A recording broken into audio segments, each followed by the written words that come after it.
Pat, more protests over the weekend throughout the Islamic world against President Trump's decision to recognize Jerusalem as the capital of Israel. Even so, the Trump administration defends its historic decision. Chris Mitchell brings us that story now from Jerusalem. In Lebanon, an angry crowd protested outside the U.S. Embassy in Beirut. In Pakistan, a large demonstration called for Trump's decision to be reversed.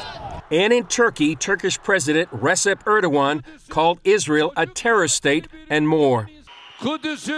We won't leave Jerusalem to the conscience of a state that has no value other than occupation and plunder.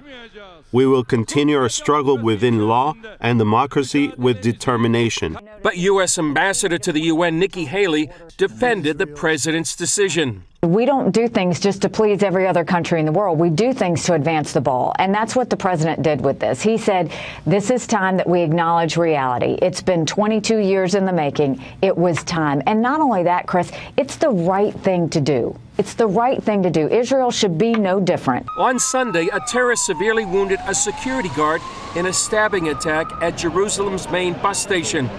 Protests continued in Bethlehem and other parts of the West Bank, but with smaller crowds. And Islamic groups in Gaza fired several rockets into southern Israel.